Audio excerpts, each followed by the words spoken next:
ওই উমর ডাক দিয়ে কই, আমি যদিও ঘোষণা করেছি সবাই যাওয়ার জন্য, কিন্তু আমি তো যাইতে পা চলতেছে না। আবু হুরায়রা রাদিয়াল্লাহু তাআলা আনহু বলেন, কেন পা চলতেছে না? উমর রাদিয়াল্লাহু তাআলা আনহু বলেন, আমার নবী আপনার নবী বলেছেন ঈদগার ময়দানে যখন ইমানদাররা যায়, ঈদগার ময়দানে ঈদের নামাজ পড়তে যখন মানুষ যায়, ঈদগার ময়দানে নাকি আমার আল্লাহ দুইটা মানুষ ভাগ করবে। এক ভাগের মানুষের রোজা কবুল হয়েছে, আরেক ভাগের মানুষের রোজা কবুল হয় নাই। অথচ আমি অত রোজাদার, তারা অত রোজাদার। আল্লাহ যে এই ভাগগুলা করবে, আমি কি কবুলের খাতায় থাকবে নামটা, নাকি বেকবুলের খাতায় থাকবে? এই জন্য আমি চিন্তা, ঈদগার ময়দানে যাইতে পা কাঁপতেছে। আল্লাহ আমার রোজা কবুল করছেনি, আল্লাহ আমার দয়া করব নি। এই কথা বইলা বইলা চোখের পানি ফালাইয়া ফালাইয়া কান্দে। আবু হুরায়রা কয়, ওমর,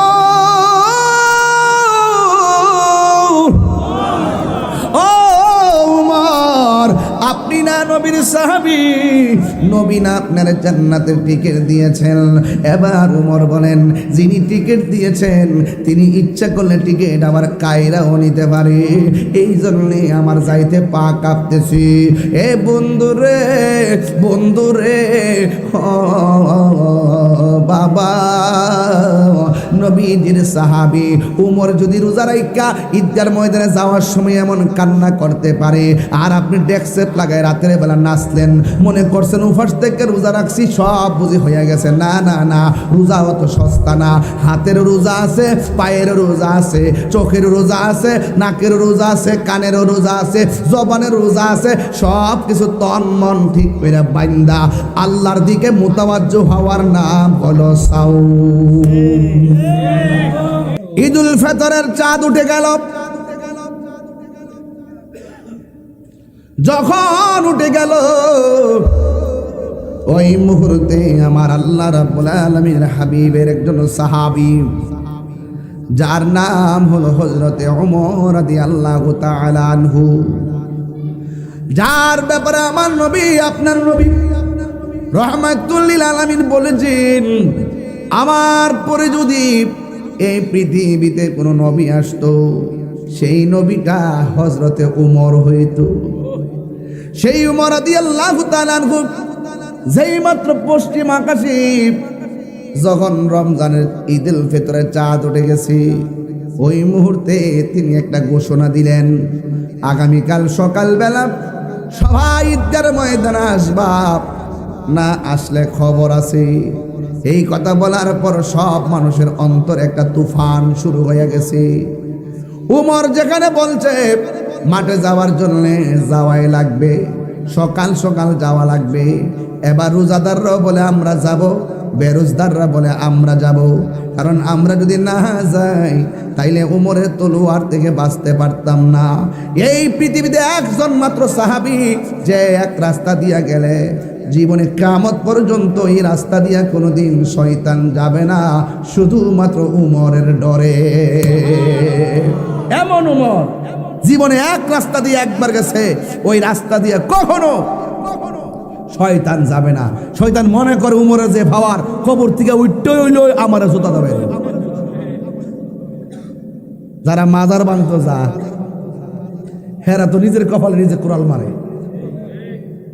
দেখবেন কেমনে কামড়া কামড়িটা লাগে, সময় কিন্তু আইতাছে, আমি দেখতেছি কেমনে কেমনে আইতাছে, মানে আমি দেখতেছি কেমনে কেমনে আইতাছে।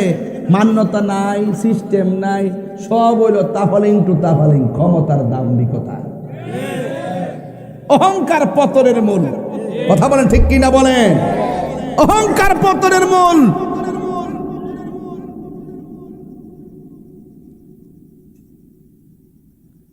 উমর এমন উমর ছিলেন যে বলছে মদ খাওয়া নিষেধ। কে বলছে? আল্লাহ। উমর এটা প্রচার করছে। এক পাগলা রাত্রেবেলা মদের এমন নেশা উঠছে, গোপনে গোপনে গেছে মদ খাইতে। মদ ইত্যা মতো খাইছে, খাই আবার আরেকটা বোতল লইছে এমনি। কিছু লোক আছে না, অভ্যাস হয়ে গেলে ছাড়তে পারে না। যেখানে বাঘের বয়স সেখানে রাত হয়, সে আল্লাহর কাছে বলছে, আল্লাহ তুমি দেখলে দেখছো, উমর যাতে না দেখে। পাগলার কত হইলে আমি তো মরলেন আমার তো, আর উমর তো ডাইরেক্ট কুবাইলে। এর লাগে উমর থেকে বাঁচবার লাগে আগে কি করছে, আল্লাহর কাছে দরখাস্তটা করছে। যেখানে বাঘের বই সেখানে রাইত হয়। হাজার হাজার সিন্দি রাস্তা দিয়া যাক, কেউ পুলিশ ধরে না, যেটার মধ্যে গান যাচ্ছে এটি সামনে বলে ওটা তো দৌড় মারে। ওই দিন ছিলাম এক রাস্তা দিয়া, কই জানো, দেখলাম যে এক মহিলা গান জ্বালিয়ে ধরা খাইছে। বড় অদ্ভুত পৃথিবী হয়ে গেছে। আহা, মহিলার গানটার সাথে জড়িত, ভাবা যায় মহিলার সুদের সঙ্গে জড়িত, ভাবা যায় আমরা কোন জায়গাতে এসে পড়ছি। একমাত্র নৈতিকতা হারিয়ে ফেলেছি। রমজান যদি আপনাকে মানুষ করতে না পারে, আপনার মতো দুর্ভাগার কেউ নাই। মা বাপ থাকতে যদি আপনি মা বাপের সেবা করতে না পারেন, আপনার মতো দুর্ভাগার পৃথিবীতে কেউ নাই। ঠিক কিনা বলেন?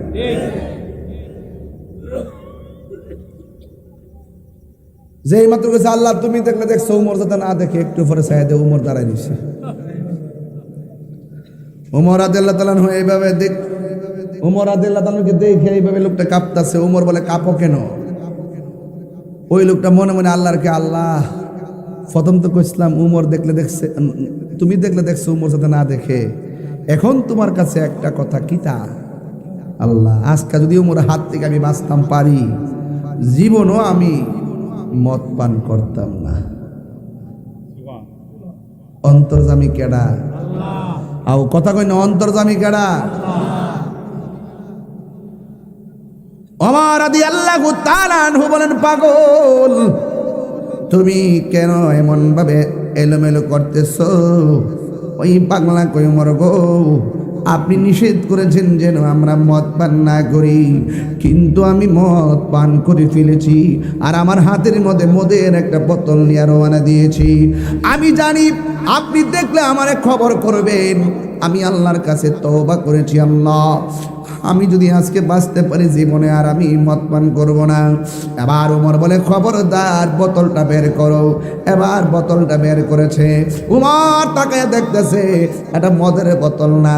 এক রাওয়ায়াতে লেখে দুধের বোতল, আর এক রাওয়ায়াতে লেখে মধুর বোতল। লেবেলটা আমার আল্লাহ পরিবর্তন কইরা উমরের হাত থেকে বাঁচাইয়া দিয়েছে। কারণ বোঝা গেল এই পাগলা জবান দিয়া তওবা করে নাই, এই পাগলা হাজার গুনাহ লইয়া অন্তর থেকে আমার আল্লাহ ডাক দিয়া বলছে, আল্লাহ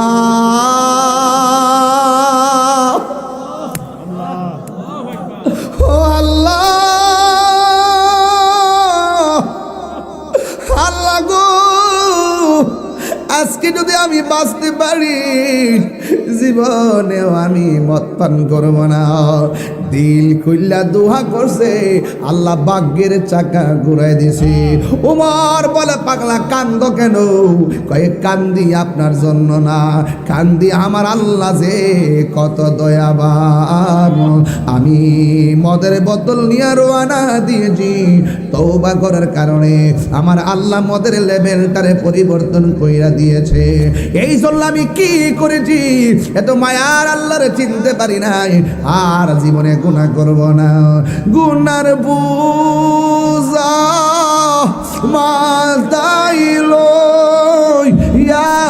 আমরা কান্দেছি, মাফ করে দাও মাহবুব আল্লাহ, কনা হিয়ারে মাফ করে দাও মাহবুব আল্লাহ। ঘাট মানুষের সাইলাভ হয়ে গেছে। ঈদগার সামনে জায়গা নাই, ডানে জায়গা নাই, বামে জায়গা নাই, সামনে জায়গা নাই, মানুষের অভাব নাই, সবাই ভরপুর হয়ে গেছে। কেউ রোজাও রাখে নাই, ডরে গেছে ঈদগার ময়দানে। উমর যদি আমরা মাইরা ফালাই, এই ডরে সবাই ঈদগার ময়দানে কানায় কানায় ভরপুর হয়ে গেছে।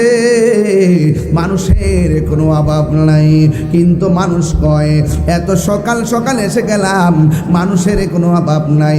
ইমাম, ওই ঈদগার ইমাম হজরতে উমরের কোনো খবর নাই। উমর রাদিয়াল্লাহু তাআলা আনহু আসে নাই, ইমামের খেতাবত ইবাদতের জায়গা খালি, মেহরাবের জায়গা খালি। সব মানুষ বলা বলি করে, আমরারে ঘোষণা দিল উমর কোথায় রইল। দুইটা সাহাবী মনে মনে ভাবতেছে কোথায় রইল কোথায় রইল, চিন্তা করে লাভ নাই। ও বেলাল রে, ও বেলাল, ও আমার ও বেলাল, ও আবু হুরাইরা, চিন্তা করো না, দুইজনে মিল্লা চলো হযরতে উমরের বাড়িতে যাইয়া দেখি কোনো ধরনের সমস্যা হয়েছে কিনা। হ্যাঁ বন্ধু, ওই মুহূর্তে হযরতে আবু হুরাইরা রাদিয়াল্লাহু তাআলা আনহু তিনি চলে গেলেন, সোজা চলে গেলেন হযরতে উমরের বাড়িতে। যাইয়া দেখে খেজুরের গাছ দিয়া নিজের ঘরটা বানানো। টাকার বাহাদুরি করো, সম্পদের বাহাদুরি করো, ক্ষমতার বাহাদুরি করো, মনে রেখো বাহাদুর কিন্তু লাঞ্ছনার সাথে মৃত্যু হয়। খবরদার টাকার বাহাদুরি দেখায়ও না, সম্পদের বাহাদুরি দেখায়ও না। অথচ হযরত উমর খলিফাতুল মুসলিমিন, ইমামুল মুসলিমিন, হুজ্জাতুল্লাহ বিল আরদিন, ইমামুল মুসলিমিন, খলিফাতুল মুসলিমিন, অর্ধজাহানের খলিফা ছিল। তার ঘরটা ছিল খেজুর পাতার ঘর, খেজুর পাতার ঘর, খেজুর পাতা দিয়া দরজা বানাইছে। ওই দরজা লাগায়া ঘরের ভিতরে বইয়া বইয়া কাঁদতেছি। ঘরের দরজায় যায় ডাক দিয়ে কয় ওমর, ও ওমর, আপনি মসজিদ ঈদগার জন্য ঘোষণা করলেন, সব মানুষ কোনো অভাব নাই, আপনার কোনো খবর নাই, ঘরে কেন বসে বসে চোখের পানি ফেলাইয়া কাঁদতেছেন?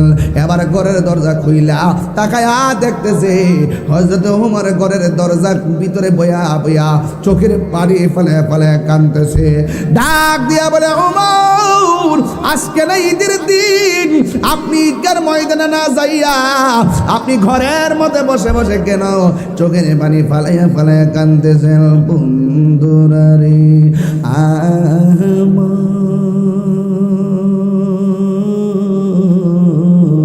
ও আমার চুনারো ঘাটের বাবারা, কাকাউসের বাবারা, পাঁচ গাঁওয়ের বাবারা, ও আমার মুরব্বী আব্বাজিরা গো, ও আমার যুবক ভাইয়েরা, ও আমার পর্দানুসীন আমার মা ও বোনেরা, লাইভের মাধ্যমে দেশ প্রবাসের ভাইয়েরা, আমি ওই কথাটাই বুঝাইতে চাই, যার অন্তরে যত ভয় আল্লাহ তত রাজি হয়। কথা কোন ঠিক কিনা?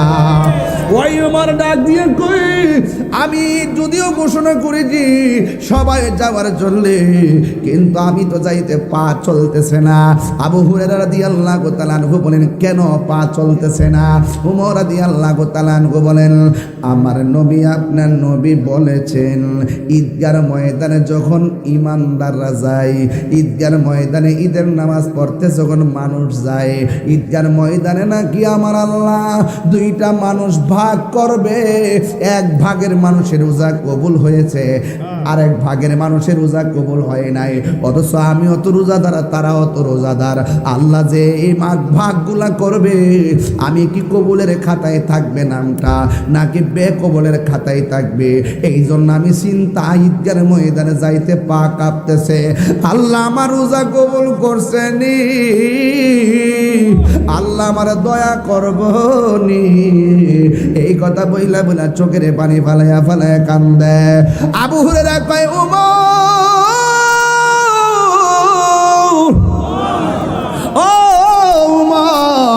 আপনি না নবীর সাহাবী, নবী না আপনার জান্নাতের টিকিট দিয়েছেন? এবার ওমর বলেন, যিনি টিকিট দিয়েছেন তিনি ইচ্ছা করলে টিকিট আমার কায়রাও নিতে পারে, এই জন্যে আমার যাইতে পা কাঁপতেছি। এ বন্ধুরে, বন্ধুরে, বাবা, নবীজির সাহাবী উমর যদি রোজা রাইখা ঈদগার ময়দানে যাওয়ার সময় এমন কান্না করতে পারে, আর আপনি ডেস্ক লাগায় রাতের বেলা নাচলেন, মনে করছেন উপাস থেকে রোজা রাখছি, সব বুঝি হয়ে গেছে। না না না, রোজা অত সস্তা না। হাতের রোজা আছে, পায়ের রোজা আছে, চোখের রোজা আছে, নাকের রোজা আছে, কানের রোজা আছে, জবানের রোজা আছে, সব কিছু তন মন ঠিক করে বাইন্দা আল্লাহর দিকে মুতাওয়াজ্জু হওয়ার নাম হলো সাওম। কথা কোন ঠিক কিনা? রোজা অতই সোজা, খালি সেহরি খাইলেন আর ইফতার করলে রোজা হয়ে গেছে গা, আর মিথ্যা কথা কইলেন, মিথ্যা কথা বললেন, মানুষকে ঠকালেন, মানুষকে ধোঁকা দিলেন, মানুষের সামনে নিজের আমিত্বকে প্রদর্শন করলেন। কিসের আপনার রোজা? রোজা রাখেন কিনা এটাই তো সন্দেহ।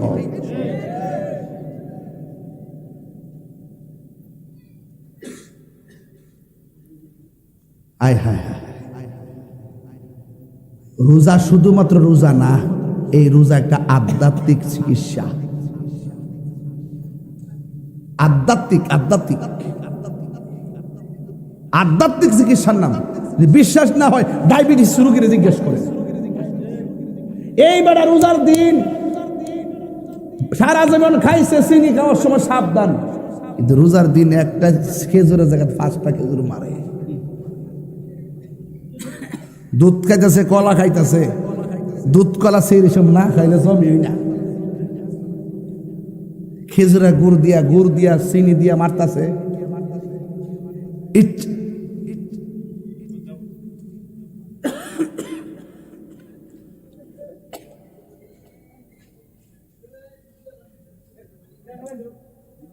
যাই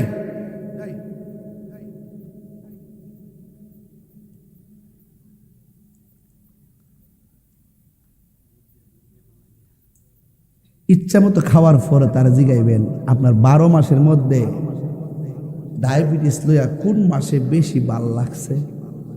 হুজুর 11 মাসও খাইছি হিসাব কইরা, কিন্তু রমজানও ইচ্ছা মতো খাইছি, এরপর রমজানই বালা আসলাম। সত্যি করে ব্যাপারটা এরকম কিনা? শান্তি লাগে কিনা? এটা শুধু রোজা না, এটা আধ্যাত্মিক চিকিৎসা, আত্মার চিকিৎসা। রোজা শুধু রোজা না, সাওম শুধু সাওম না। সাওমের মাধ্যমে বান্দা থাকে না, সাওমের মাধ্যমে বান্দা আল্লাহর বন্ধু হয়ে যায়।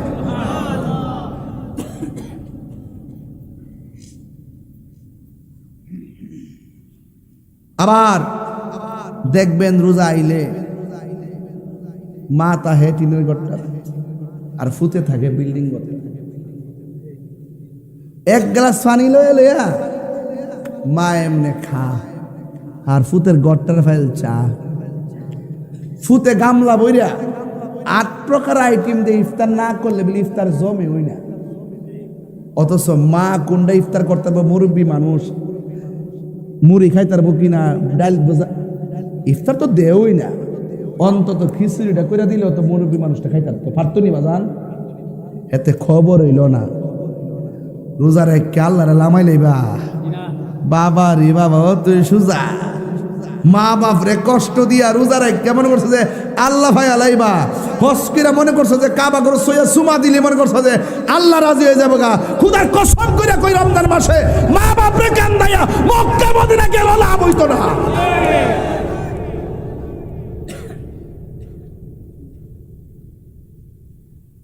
সারাটা জীবন বাপে কষ্ট করে টেহা দিয়া তোমারে পাঞ্জাবি, গেঞ্জি, লুঙ্গি, পায়জামা, জুতা সব কিনা দিছে, অথচ বাপের কাপড়টা কিনছে না। পুরান কাপড়টা দয়া নীল দিয়া বালিশ নিচে ইস্তারি দিয়া গেছে গা, ফালে রেখে গেছে গা। আর তুমি ঈদের দিন আইলে সব কেনাকাটার সুযোগ পাও। মার শাড়িটা কিনতে গেলে খুঁজো যায় জাকাতের কাপড়, 10,000 টাকার কাপড় কিনো বউয়ের লাগিয়া, হিসাব করো না। আর মা বাপের লাগে শাড়িটা কিনতে গেলে 1,500, 500, 800। আর বাপের লাগিয়া বানায় বদরের কথা এটা পাঞ্জাবির ফিস আইন না দে। আচ্ছা কোনটা একদিন আগে কিতা পাঞ্জাবির ফিস দিলে কিতা কাপড়টা বানাইতে পারে? এই আপনি এইদিকে যান, এই বাবা আপনার সামনে মানুষ তো বাবা, বাবা তা আপনারা কোন যদি রোজার মাসে মা বাপ যে সেই সময় ওই দিন গেছিলাম বাটি অঞ্চল, ওয়াজের পরে অনেক দূরে এক বাইক নিয়ে গেছিলাম আমারে আজমিরগঞ্জ আর কি। নৌকা দিয়ে ফারুইছি, ফারিয়া গাড়ি তুলছি, ওটার পর অনেক দূরে একটা বাড়িতে নিয়েছিল আমারে। যাওয়ার সময় দেখি 1টা বাজে, তো মহিলারা ওইটা রান্তাছে। কোন ফোলা ফান্ডে কইলাম কইরে 4টার সময় যে কইরে কইরে ওইটা যে গামলা বইরে খায়ালাস ছায়া দেখ কেমনে বিডিটা রান্তাছে। এইভাবে সারা বাংলাদেশের প্রত্যেকটা মা সেহরির টাইমে না ঘুমাইয়া রাইন্দা রেডি করে তোমার ডাক দে। একবার জায়গা তিনবার ডাক দে, আর এই মা বাপটারে কষ্ট দিয়া তুমি আল্লাহ রাজি করে লইবা সম্ভব না।